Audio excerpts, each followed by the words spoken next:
Hey, what's up, everybody? Welcome into Tom Curran's Patriots Talk podcast on this Saturday afternoon. Hope it's been a lovely one for you. The unique Saturday afternoon preseason game for the Patriots. Phil Perry's going to join in just a couple of minutes. You heard him on the radio call along with Bob Sosi. Phil's good at that. He really is. So interesting, really interesting game on a lot of fronts. And let's start at the very end where Kyle Duggar, in sealing the 20-12 Patriots victory, in which they actually jumped out to, I believe it was a 20-3 lead. He makes the game-ending pick, which is great. That way nobody goes to overtime. But Kyle Duggar's on the field at the end of a preseason game. He's your second highest paid player. It'll be like having Mike Nwenu out there on offense at the end. So it looks like it's probably over for Kyle Duggar in New England, despite that pick, because you're not going to keep a guy whose only relevance to play. Are you? We'll get into that more with Phil. We'll kick it around. It's a horrible signal for a guy like Kyle Duggar, who just a couple of years ago was a very productive player and has been a good player for this team. But Phil's going to get in here. We're going to highlight, here's some of the notes that I took during the game chronologically. What is up with Drake Maye's opening to games and closing to games? Last year, we saw the closing of games where he would make mistakes. This year, today and last week, following last week's fumbled on the first drive, he had a near should-have-been pick when he sailed his second pass of the day high to Demario Douglas. Patriots survived that possession and then went on to score in their second one after Marcus Jones had a terrific punt return, setting up a touchdown that eventually came on a third down run for TreVeyon Henderson, one of the cooler touchdown runs that you will see. There were two third down runs by TreVeyon Henderson on that second Patriots drive that were third and lengthy. First one was a 3rd and 10. Okay, you're going to shake it up and you're going to try something, and he pulls it off because he's a hard running little guy and he's not your normal idea of a Patriots third down back. Then they do it again on 3rd and goal from about the 7, and he chugs in from there, breaking tackles. He is a unique player. He's not like Vereen or James White or Danny Woodhead. He's certainly not like Rex Burkhead, God bless him, but he's more explosive than Burkhead. He's going to create chaos. And what I liked about the touchdown on the 3rd and 10 conversion, Zoe and the McCourtys did an excellent job on BZ showing how Maye checked into that play, because he looked and saw, okay, well, you got two deep safeties. Nobody's in the box here. And it was well blocked on the interior, and it just yawned open for TreVeyon Henderson to convert. And then they had the conversion for the touchdown. Meanwhile, defensively, they got over on Minnesota. They got a pick from Alex Austin when the entire pocket got crushed. I think it was Milton Williams in the interior of the line. Caleb Von Chason was there late on the scene to force the pick, but it was the interior of the defensive line that crushed Minnesota's, mostly twos. Wide receivers, Mac Hollins and Efton Chism in particular, much more involved. Chism in particular. So here's your guys of the day are Chism, Penny Jennings, and Kyle Duggar.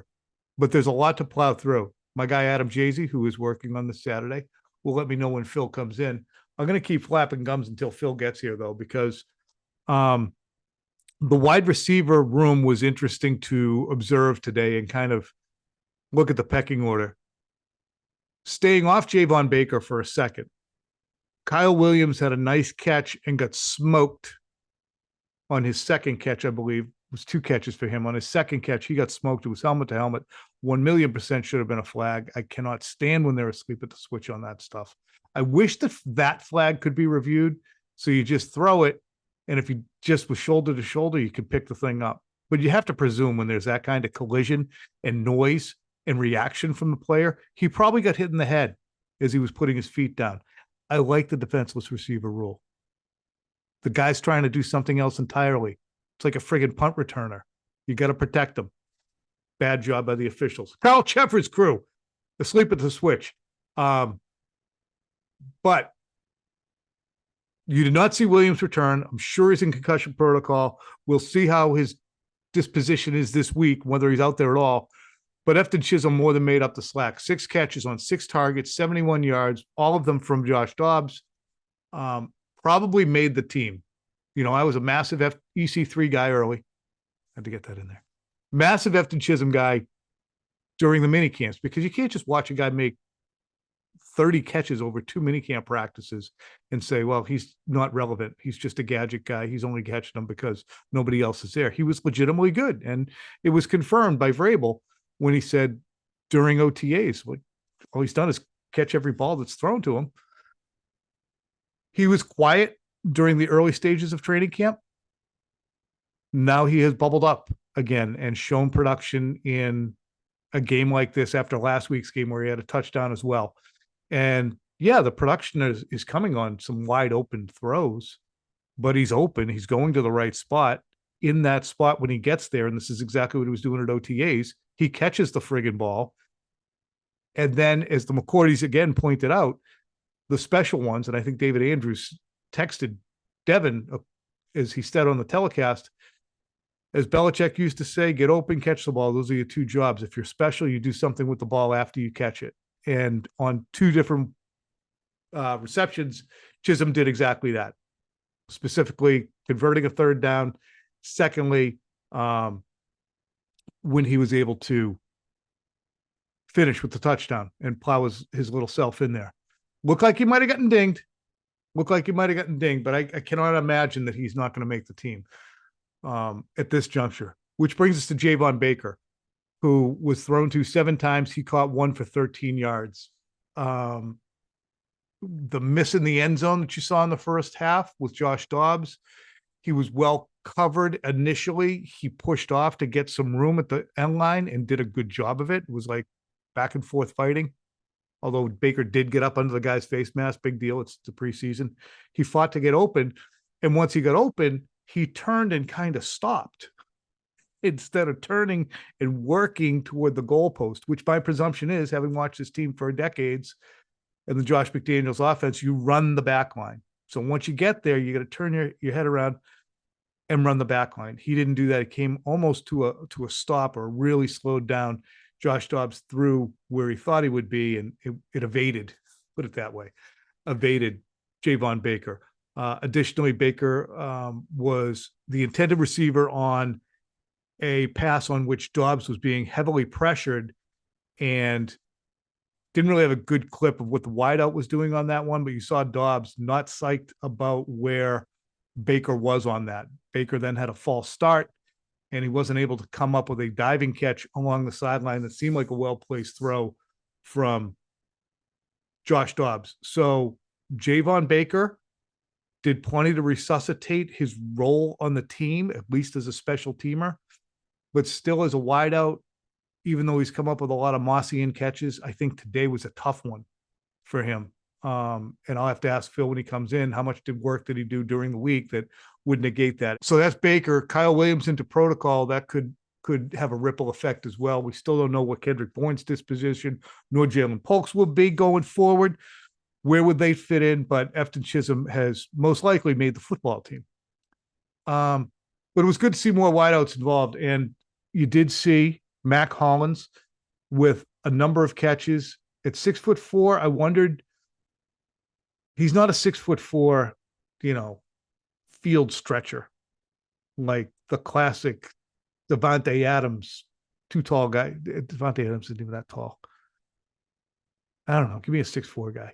It's not Moss. Anyway, he's a presence out there. He's a hybrid. He's almost like He's almost like Mike Gesicki, but he's catching the ball and having it thrown to him from a team that's actually affording protection. So a good day for Hollins. Where's the friggin' stats, Tom? You donkey. Offense. There. God. Jeez. 3 catches for 38 yards with a long of 20 for Mac Hollins. That might have been the first catch of the day. Nice throw. Or that might have been a look-in on the first throw of the day. Again, both of the Drake Maye throws at the outset of the game were both high. The first one, Hollins is 6'4", he caught it. The second one, Demario Douglas is 5'1", he did not catch it. And it should have been a ricochet tip.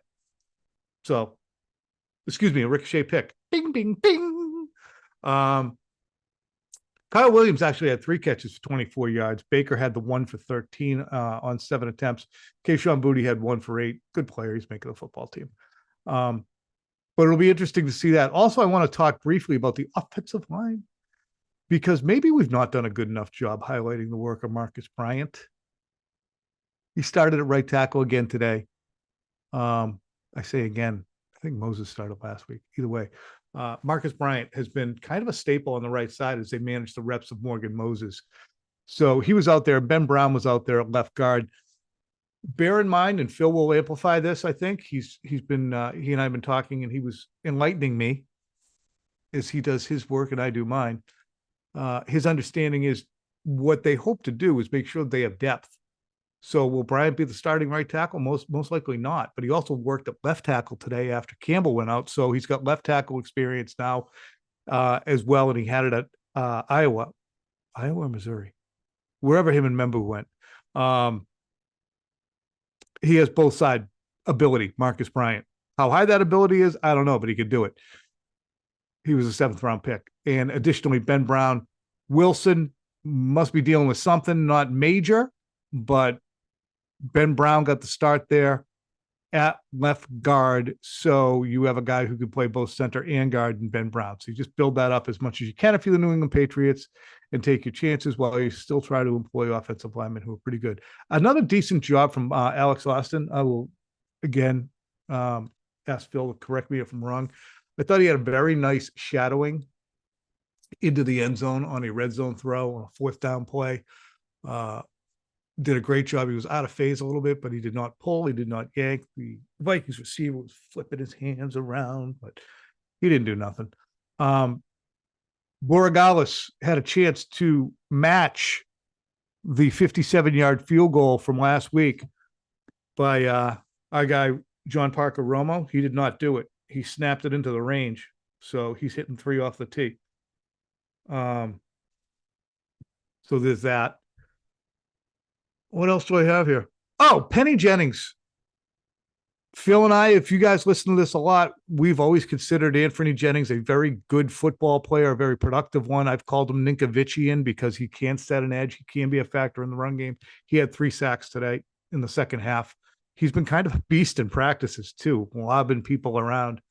I like Anthony Jennings. I really do, but he's playing in the second half of preseason games late, and he's running with the second team virtually all the time.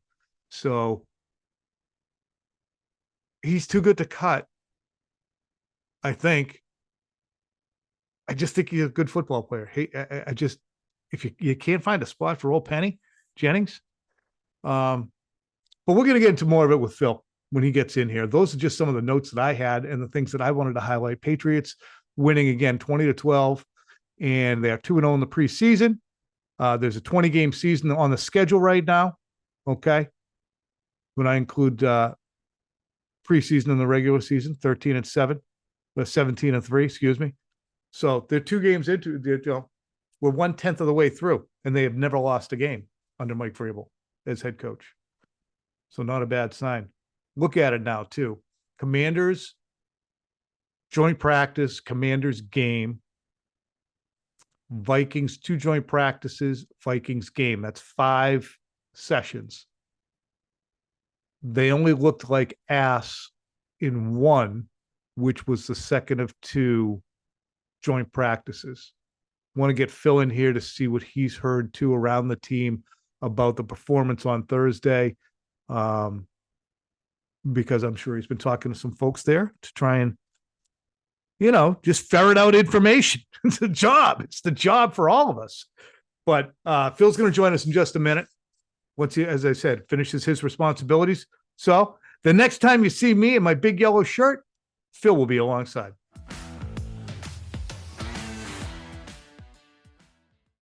As promised, next time you saw me, you'd see Phil. You do. Phil, the first question I wanted to ask, because I wanted to go chronological, is what's up with Drake Maye when the lights go on? Or when there's another team on the other side of the field. If it's not closing a game last year or an inter-squad scrimmage with a pick, it's fumbling last week, almost a pick today, took a delay game. Give me the skinny on Drake Maye. And great job, by the way, on the color for 98.5. Go anywhere you want, because I've already flapped my gums plenty on this pod. Thank you. I find it fascinating just to get more insight into his mental state for these games the more time we spend with him. Because in his post-game press conference, and there's just only about 4 of us there locally, but I found it interesting right off the top where he unprompted mentions his delay of game penalty and how, games like this are good practice because they give you situations like that one. And he was mad at himself for it. And he added that he didn't love the first 2 throws that he made, both of which were high. He was lucky one of them was caught. The other one was not, by Pop Douglas. And he acknowledged that he was a little amped up. It's wild because those didn't look like overly heated throws. They looked like he was aiming them to me. His explanation was he was too juiced. And so, but the follow-up to that, which I asked him, was, why? It's the second preseason game. You're not even going against starters. And I know you're on the road, and it was actually relatively loud here, I thought, for a preseason game. But you juiced for preseason game number 2? And instead of saying what I thought he might say, which is, I know I need to take a deep breath and I got to be able to settle in quicker and be able to, execute on those types of plays. Those are easy throws for me. He kind of went the other way and said, I never want to have to dial it back. And it's unfair to him. But the reference point that we have and the region has to go off of for 20 years is Tom Brady, who was, taking a nap before his first Super Bowl and the calmest person in the stadium in New Orleans as he's leading the game-winning drive. And so I'm gonna call it 20 here, though.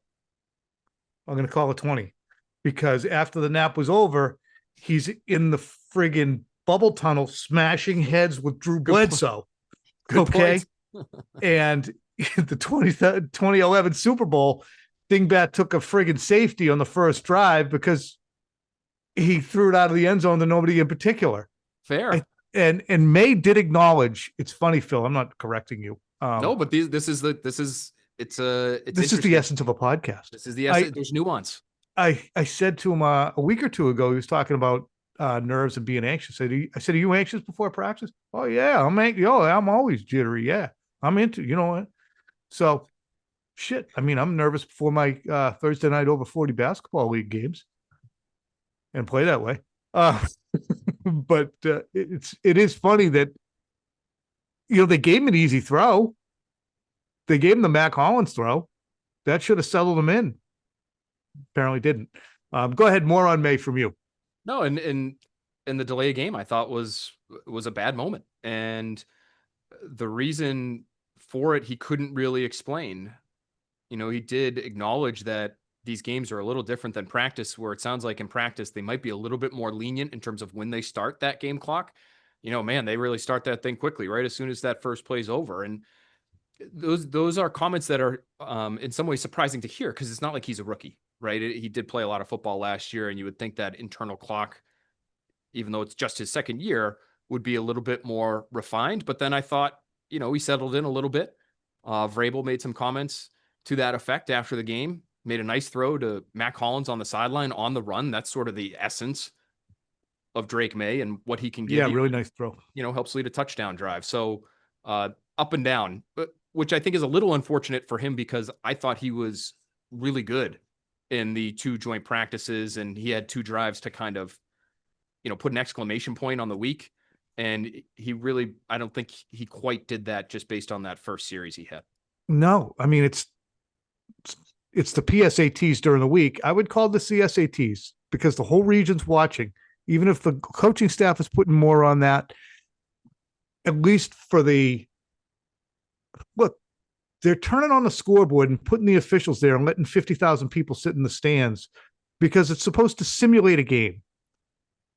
And if you're simulating a game instead of practicing on a field with half your team and the other half's practicing on the other field, it can't look like that. You can't almost throw a pick on the second play of the game, or you can, but you're going to have to deal with the absolute cascade of shit that's going to come as a result. And To prove it. Otherwise, I have said a million times, I think he's going to be a good player, a Pro Bowl level player at least. But until he proves it and shows that he's not going to turn the ball over, I can't put him into the top 18 quarterbacks. Just prove it. Just show me a few games. And there's 2 games, the lights came on in 2 games where they put a scoreboard up, officials out there, and made you go to a coin toss at the beginning. He effed up one first drive and tried to F up the other. He's got to cut the shit with that or he's going to lose me. Now, can we just drill down on this a little further? Why do you think that is? Do you think that he has when the lights come on, melt under pressure type of, even though it's just a preseason type of trait to him that he needs to overcome? Or do you think he's almost too lax in these moments? Like, again, he says he's too juiced. To me, he strikes me as a kind of a happy-go-lucky, carefree guy. And so I wonder if it's a looseness that is plaguing him in these games. What do you think it is? I don't know. I can't tell. We don't hear from him enough. I mean, honest to God, let him do a friggin' read option at the beginning of the game. Let him get hit. Let him get tackled. It's just one time. If that's the problem, if he's too juiced, let him get hit. Could he have a designated headbutt recipient? Can't be Kyle Williams. That's out now. Unfortunately for Kyle. Yeah. Zoe's got a head that could take it. Boy, you can't miss that thing. Zoe was talking about Mark Rippon's, the size of Mark Rippon's head on the telecast today. And I think it was A. McCourty who pointed out that Zoe's head's pretty friggin' big too. So that's why Zoe's head popped into my mind, which can certainly not house Zoe's head because I have the opposite size head. I can wear junior hats. All right, let's go chronologically. Second Patriots possession set up with a very nice Marcus Jones punt return. Let's not forget he is dangerous, one of the best in the league on punt returns. So you're going to couple that up with a dangerous kickoff return group, it seems. That'll work for you. Nice. Also, want to highlight before I get to a little TreVeyon conversation, Marcus Bryant and Ben Brown starting. Have we been asleep at the switch a little bit on Marcus Bryant in terms of discussing him and just, we only mentioned him because he's in there instead of Morgan Moses. And they're like, well, he's the only reason he's in there is not because he's good. It's just so he takes up space. But what do you think the coaching staff's opinion of him is? And I'm not saying he's going to become the starter, but he went over to left tackle after Will Campbell left. So it's clear they're trying to build some versatility. They are. And to me, he's clearly the third tackle right now. And maybe we haven't talked enough about him because that is an important role. These guys do get hurt, especially, Morgan Moses, that has to be on our radar all year, given where he's at in his career and given how they've handled him this summer. He has really impressed the coaching staff. And I think his pad level was a little bit of a concern the first time they put on the pads really early in camp, but they've gotten that corrected. He's a good athlete and he is a mammoth individual. I mean, he's 6'7", Tom, long arms. He's the guy who played opposite Armand Membou at Missouri. He was the left tackle. Armand Membou was the right tackle. A lot of people wonder, well, why did Membou never move over to left? Isn't that the more valuable spot? Wouldn't they want to put him there? Bryant was a transfer from SMU who had a good reputation and had played a lot of left tackle, and they felt good about those two guys and where they were, which I think says something about Bryant.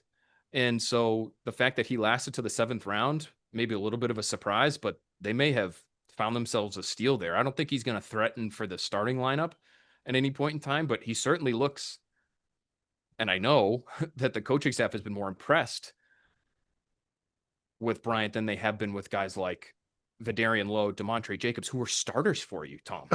Bookend starters. And it was like a big deal when Vidarian Lowe couldn't play because he dealt with injury as often as he did last year. Imagine that. Unbelievable where they were a season ago. Bryant looks like an upgrade over both. There's a prospective 7th round pick who's better than the left tackle you're putting out there for your NFL team.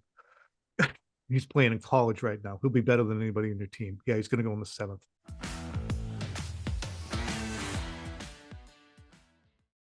TreVeyon Henderson, one of the coolest TDs I've seen in a long time, that first one on the ground. But it was interesting that they first gave it to him on a 3rd and 10 after Maye checked it down.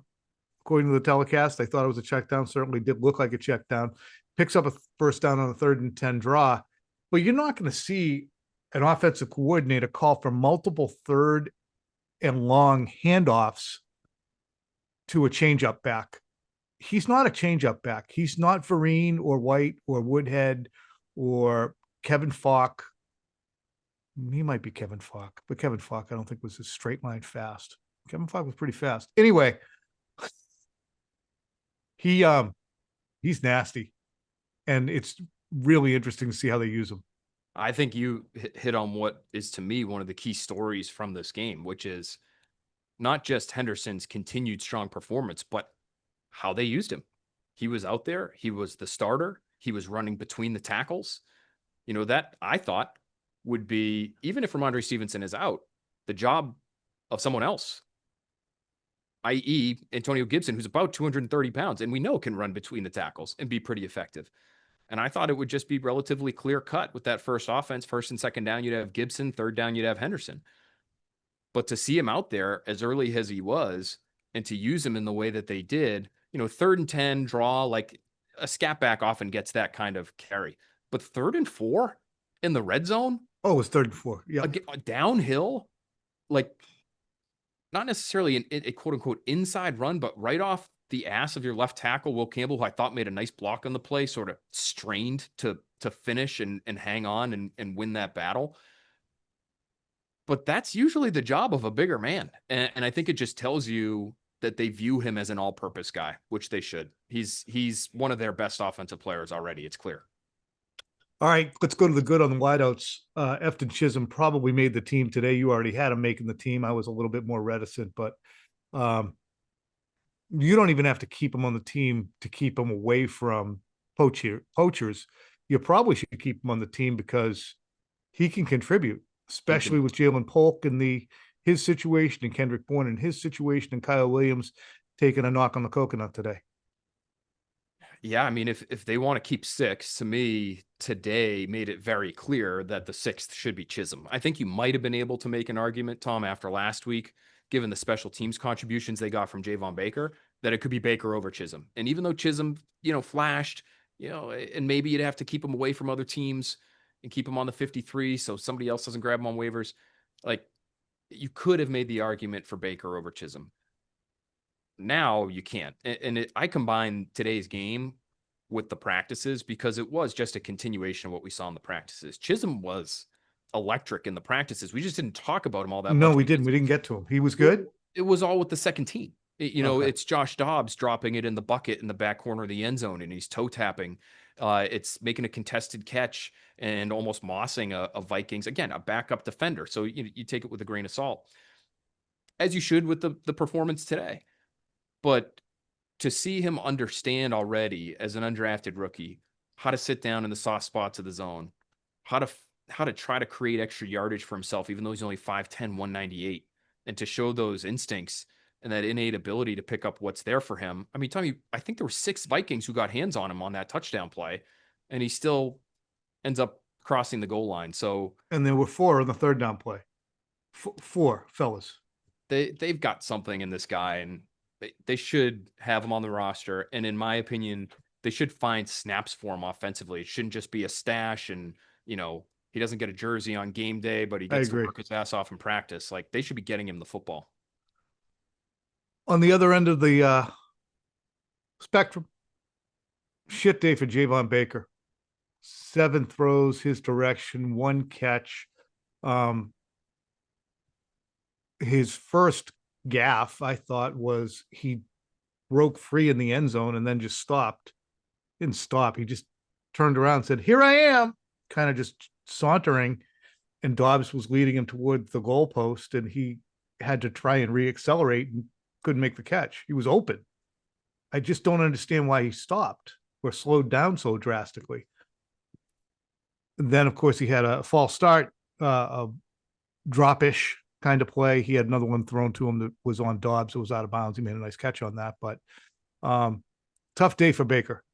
Yeah, I thought there were actually 2 balls thrown his way that would have been diving catches, but I would think a professional receiver would have them both, especially somebody with his toolkit physically, where, got a bigger body.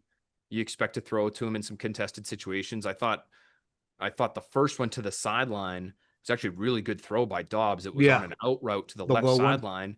You got to have that, especially if you're fighting for your job. And so you combine that with the penalty, you've got two receivers there that you could argue are fighting for one spot in Chism and Baker, and one, is experiencing a meteoric rise, and the other felt like he came crashing down to earth today. Funny too. I don't know if you saw it. You probably didn't have the opportunity to see BZ's feed, but Dobbs was not psyched with Baker on an incompletion that came under pressure. Dobbs kind of got smoked. He threw it up to Baker, who leaped and couldn't come up with it, but Dobbs was not psyched at something that Baker did or did not do on that play. So the wide receiver group will be interesting. Will Campbell, impressions, anything? Yeah, I thought, he was fine.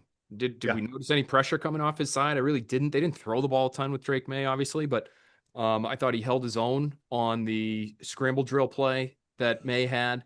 Yep. And he's going up against reserves. Jonathan Grenard, who gave him all kinds of trouble during the joint practices, is on the sideline in street clothes. But I thought he made a nice block on that touchdown run. I don't think there's any question about the guy as a run blocker. He's pretty nasty, self-described nasty, and I would say that's a pretty good assessment on his part. It's just the pass protection stuff based on the practices that we saw. But today he was fine. So, and I could tell you, Tom, too, like the team feels good about where he's at. For those of us like me that are watching him so closely during these practices, oh boy, that looks like a loss. That looks like a loss. That's a loss. Ooh, there's another one-on-one rep that, he's blocking air as the guy's going by him. They're not riding the wave in the same way that I and others are. They like what they have in him, and they feel secure in what they have in him, and they understand he's going to need help, especially all the time, especially against the high-end guys. Oh, okay.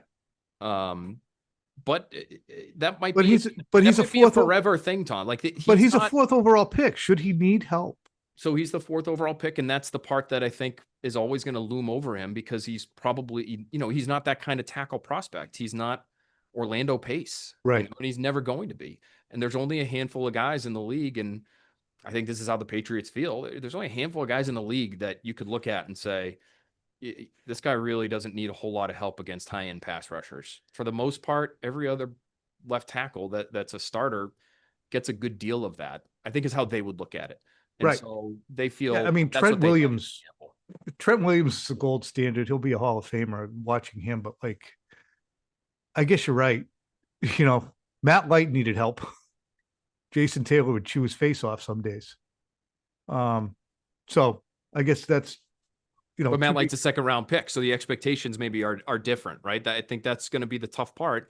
And I think, character wise and mentally and emotionally, I think Campbell's built in such a way that he can handle those expectations, but that's going to be a difficult thing for him as a young player. Is people are going to expect you to be up here, and the reality is he might be here, which is acceptable, but not Pro Bowl, elite, Hall of Fame level. Right. What do you do with Penny Jennings? He was a man on fire. I mean, and that's how it should look. The guy's an NFL player. You said it during the week. Like, he's banging people around in practices too. I thought Vrabel had to tell him in one of the practices at Gillette before they came to Minnesota. I thought Vrabel had to tell him to chill out because he was getting too close to the quarterback, and he felt like he was playing pissed off after playing so late into that first preseason game. And then it continued in the practices this week. He was out there mostly with the second team, which made me surprised that he was out there as late as he was again today, because it's not like he's the last guy on the roster. He's like the fourth or fifth edge rusher is kind of how, I might rank him. But it's clear they don't have him all that high on their list of priorities, because you just wouldn't play a guy that late into a game like this if he was. I just think he's clearly an NFL player. He might not be a fit for this scheme, which should make him a candidate to be traded, right? They should be able to get something for that guy. Yeah. What about Duggar? Very ironic end to the game. It's almost probably, not bittersweet, but I shouldn't even be out here. I'm going to pick this off. And then almost screw it up at the end. I mean, that was, like, you catch that ball deep in the end. What's he thinking about? Just go down. Is he thinking he's going to return it and that's going to win him a roster spot? He's going to Ed Reed it and take it all the way back to the house or Yeah. something. Like, catch the ball and go down. And that's the kind of mental lapse that is really inexcusable for him. I think what's hurt him in the eyes of the Patriots staff is that he looks really stiff in the open field. And I thought there were a couple plays where he looked like his assignment was to just be the deep half safety. So it's not like you got to be full sideline to sideline. You got to be more like hash mark to sideline. And he was still slow to some plays toward the boundary. So it's not going well for him. I thought he threw his body around a little bit and he was physical at times, which was, maybe a positive sign for him. But to be out there as late as he was, I don't know, Tom. I know it's a big dead money cap hit, but would you put him on a roster right now if you were doing a projection? Probably not, just based upon the evidence. I mean, just judging by what you're seeing, if they want Marcus Epps, who's obviously a far different body type than Kyle Duggar, and Marcus Epps isn't playing as much as I thought he would either. I thought that he would be a guy who's out there earlier too, but Woodson and Hawkins seem to be the guys who are elevating, along with Peppers, who I think Peppers is just a tremendous player. Always have. He didn't play today, and right. He didn't play in the second practice. But my understanding is it's just a minor tweak, and that's not a long-term thing. And so he's expected to be back soon. It's just for Duggar and for Peppers, but to a lesser degree, because I think he's been better in space, and it just looks like he has more juice when he plays. The system is different. The Belichick system and the Mayo system, for that matter, those guys were used in the box, like light linebackers at times, and they were used to sort of chuck receivers and knock them off their path. In this system, my understanding is there are more man-to-man responsibilities. There's more deep half of the field responsibilities for those players. And so you probably need, less in the way of brute strength and more in the way of quickness and athleticism. And even though we think of Duggar as a tremendous athlete, which he is when he's himself, he's not like a cornerback type of athlete. He's like an athletic linebacker type of athlete. And so it's a scheme misfit right now.